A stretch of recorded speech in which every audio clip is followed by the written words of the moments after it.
जय जय प्रीतम अमृत कथा। श्री राधा का सुंदरी वन में प्रवेश।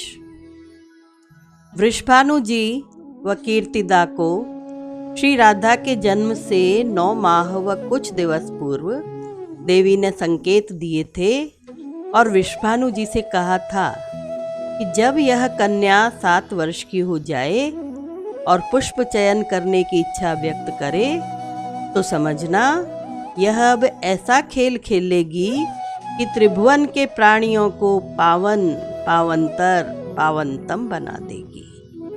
जब वृषभानु नंदिनी ने 7 वर्ष की होने पर माता से वन जाने की अनुमति मांगी तो माता के नेत्र भर आए।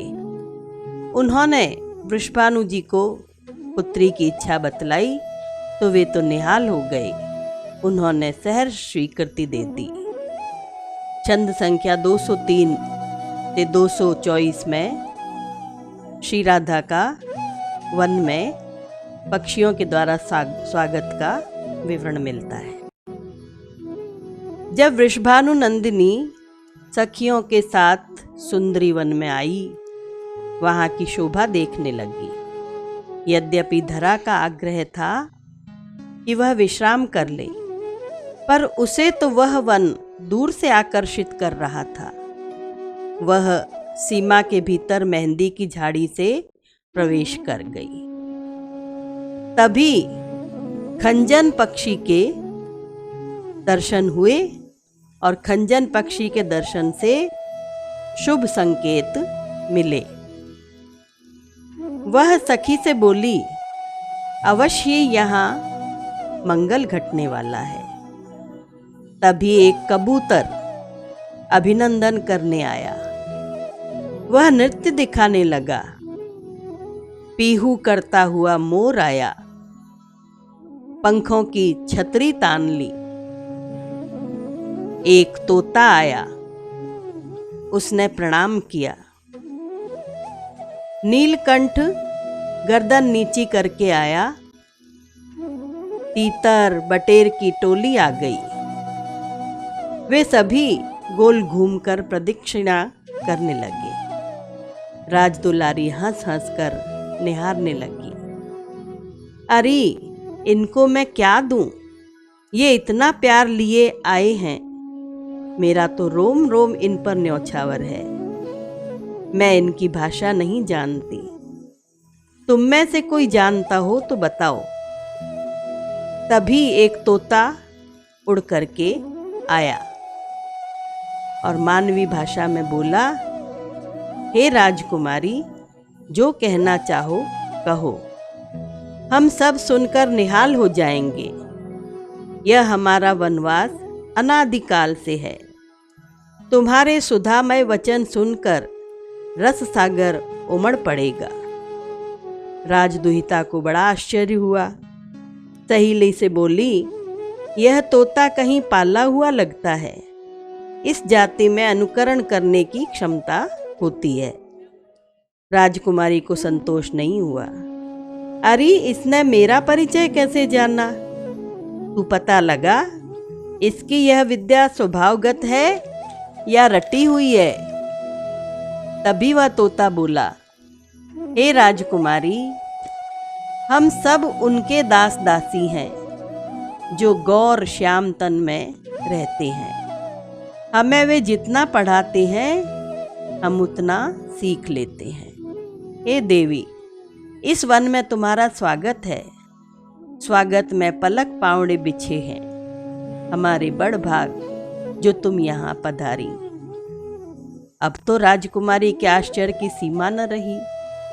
वह तोते को निहार कर उत्तर की ओर बढ़ी। एक से एक सुंदर दृश्य दिखाई देने लगे। जिन लोगों ने बाहर वन की फेरी दे सौंदर्य बताया था, उससे शतगुनी सुंदरता भीतर थी। सहचरियों ने कुमारी को थका हुआ जान करके विश्राम कराया। वह तोता भी उस वृक्ष की टहनी पर बैठकर वन का मानचित्र बताने लगा। राजकुमारी की प्रीति तोते के प्रति बढ़ने लगी। बोली, रे कीर, तू मेरे पास आ, मैं दोनों हाथों से छू छू कर तुझे प्यार करूं। वह शुक राजकुमारी की हथेली पर बैठ गया। वह सहलाने लगी। छोटी बहन मंजू श्यामा मीठे फल तोड़ लाई। लाडली उसके मुख में डालने लगी।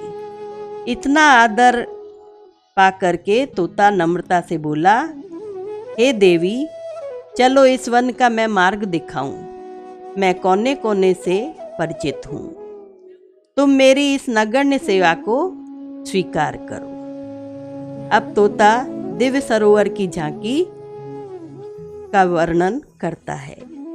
छंद संख्या 225 से 234 में दिव्य सरोवर की झांकी का विवरण मिलता है। तोता बोला, हे राजकुमारी, इस वायु कोण से चलकर उस दिव्य सरोवर को देखो। इसका जल बहुत ही मीठा है। इसके जल में महामाया की शक्ति भरी है। जो पीता है उसे विचित्र दर्शन होते हैं। पीते ही आंख बदल जाती है। फूले हुए कमल का चित्र इसमें है, जिसके बीच में नीले कमलों का बिंदु है। यह पीले कमल के त्रिकोण से घिरा हुआ है। इसके ऊपर लाल रंग का अष्टकोण घेरा डाले है। फिर पीले कमलों का दशकोण, जो संख्या में 2 है, बने हैं। ये कमल आकृति में बड़े होते जाते हैं। उनको एक काले कमलों का चतुर्दश कोण घेरे हुए हैं। यह सुगंध से भरा है। इसके बाद श्वेत अम्भोरुह अष्टदल इनको घेरे हुए हैं। उसके बाहर 16 दल के उज्जवल कमल हैं। ये सूर्य की सी आभा बिखेरते हैं। इन सब के बाहर सुंदर कमलों का चतुरस्त्र निर्मित है, जो पल पल में 7 रंग क्रम से धारण करता है। उससे आंखें जुड़ते ही भ्रम होने लगता है कौन सी ऋतु में क्या है। इस नील सरोज बिंदु पर जब सूर्य की किरणें गिरती तो विचित्र घटना घटती है। ऊपर मध्य आकाश से भौरे उड़कर आते हैं। वे फूलों पर नहीं आते, ऊपर ही मंडराकर छतरी सी तान लेते हैं। यह अद्भुत दृश्य 30 पल तक रहता है। मध्याह्न बीतते ही प्रतिदिन ये सब उड़ जाते हैं। जब सूर्य पश्चिम में अस्त होने लगता है तो एक भौरा गूं गूं करता दक्षिण दिशा से आता है। कुछ पल इन कमलों की फेरी देता है और फिर पीले कमलों पर ढल पड़ता है। प्रभात तक वहीं रहता है। हे राजकुमारी, कैसे समझाऊं, कितना चमत्कारी है। देखो, तटों पर उगे वृक्षों की डालियां हिल रही हैं। 200-250 कदम चलकर तुम तट तक पहुंच जाओगी। इतना कहकर वह तोता उड़ गया। अवनीश नंदिनी सखियों सहित चली। अग्निकोण वाला तट मिल गया। तोते की कही सब बातें सच निकली। छंद संख्या 235 में से 243 में वृंदा देवी द्वारा सखियों का और राजदुहिता का स्वागत होता है और हंस द्वारा कथा कही जाती है। सखियों सहित श्री राधा सरोवर के तट पर पहुंची। पहली सीढ़ी को जल छू रहा था। सबको प्यास लगी थी। अंजलि में भर भर कर सब जल पीने लगी। 2 घूंट भीतर जाते ही सबको खुमारी आने लगी। वे योग निद्रा में खो गईं। अब राजकुमारी को अनुभव हुआ कि वह छोटी बहन के साथ अकेली है। आगे पीछे की सब बातें विस्मृत हो गईं। तालाब को निहारने लगी।